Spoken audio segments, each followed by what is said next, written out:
नमस्कार दोस्तों, कैसे हैं आप सभी। उम्मीद करता हूँ आप सब अच्छे होंगे। आज आपके लिए लेकर आए हूँ एक बेहतरीन सी कहानी, जिसे सुनने के बाद आप घमंड करना बिल्कुल से छोड़ देंगे। ये कहानी अगर आपको अच्छी लगे तो चैनल को सब्सक्राइब और वीडियो को लाइक जरूर करें। एक सम्राट ने अपने दरबार के सबसे बड़े धनुर्विद को कहा कि अब तुझसे बड़ा धनुर्विद कोई भी नहीं है, तो तू घोषणा कर दे राज्य में, और अगर कोई प्रतिवादी न उठे तो मैं तुझे राज्य का सबसे बड़ा धनुर्विद घोषित कर दूंगा। द्वार पर जो द्वारपाल खड़ा था वो हंसा, क्योंकि धनुर्विद ने कहा कि घोषणा का क्या सवाल है, घोषणा कल की जा सकती है। कोई धनुर्विद नहीं है जो मेरी प्रतियोगिता में उतर सके। द्वारपाल हंसा तो धनुर्विद को हैरानी हुई। लौटते समय बूढ़े द्वारपाल से उसने पूछा, तुम क्यों हंस रहे हो। उसने कहा, मैं इसलिए हंसा कि तुम्हें अभी धनुर्विद्या का आता ही क्या है।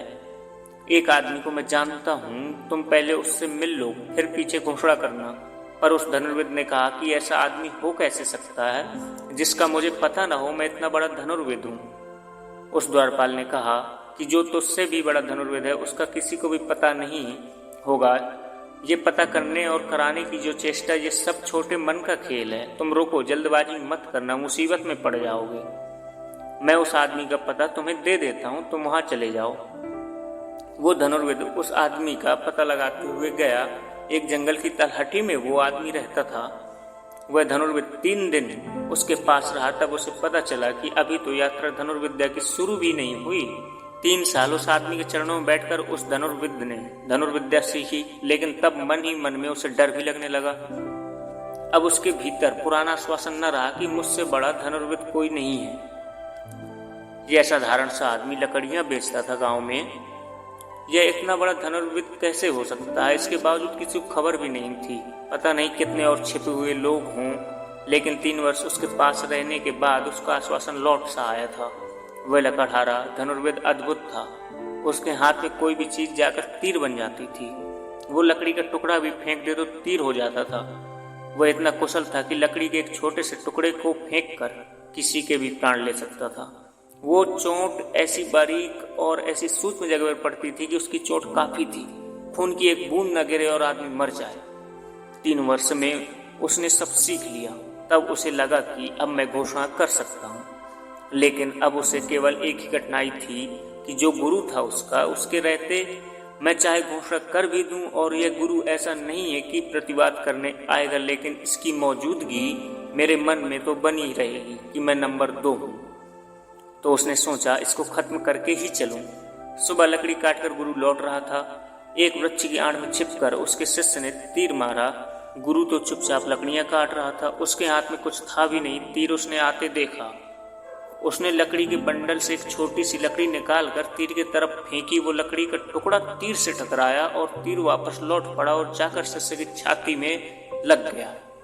भागा हुआ गुरु आया, उसने तीर निकाला और उसने कहा, ये एक बात आज तक तुझे सिखाने से मैंने रोक रखी थी, क्योंकि शिष्य से गुरु को सावधान रहना चाहिए, क्योंकि अंतिम खतरा उसी से हो सकता है। लेकिन अब मैंने वो भी तुझे बता दिया, और अब तुझे मुझे मारने की जरूरत नहीं। तू समझ कि मैं मर गया।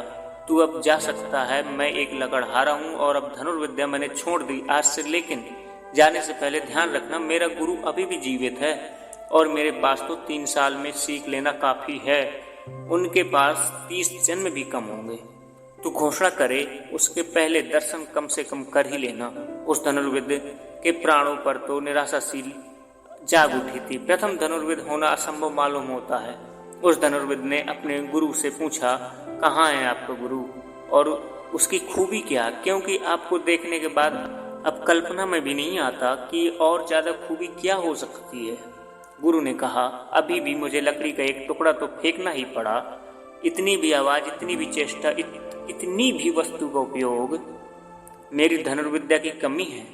मेरे उस गुरु की आंख भी तीर को लौटा दे सकती है, उसका भाव भी तीर को लौटा दे सकता है। तू पर्वत पर जा, मैं ठिकाना बताए देता हूँ, तू वहां खोजना।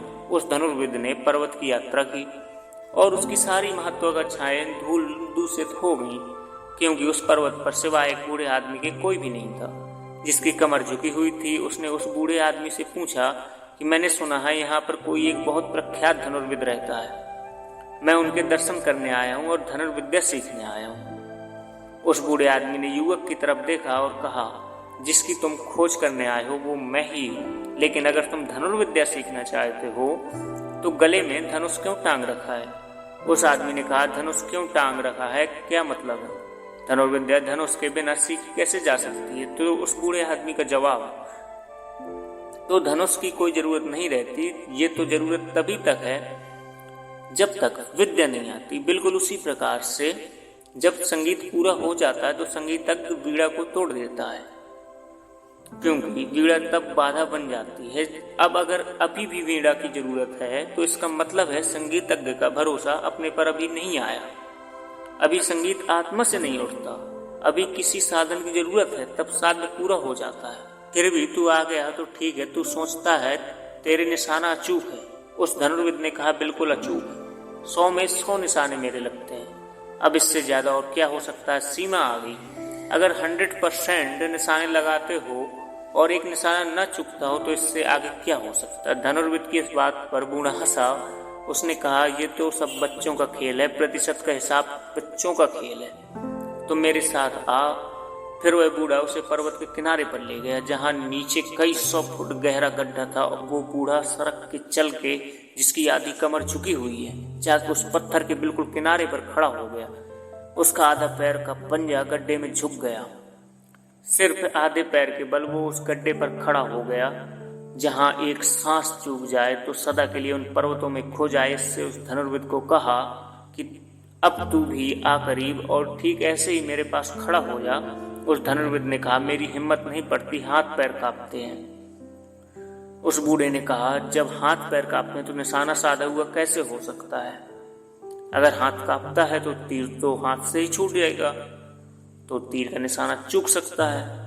तेरे निशाने लग कैसे जाते हैं? क्योंकि जो लक्ष्य तू चुनता होगा वो काफी बड़े होते हैं। एक तोते को अगर तूने चुन लिया तो तोता काफी बड़ी चीज है। अगर तेरा हाथ थोड़ा कांप भी रहा हो तब भी तू तोता पे निशाना लगा सकता है। तू घबराता है और कांपता है और तेरा हाथ कांपता है तो ध्यान रख, तेरे भीतर आत्मा भी कांपती होगी। वो कंपन कितना ही सूक्ष्म हो, वो कंपन जब खो जाता है तब जाकर कोई धनुर्विद बन पाता है, और जब वह कंपन खो जाता है तो धनुष बाण की कोई आवश्यकता नहीं रहती।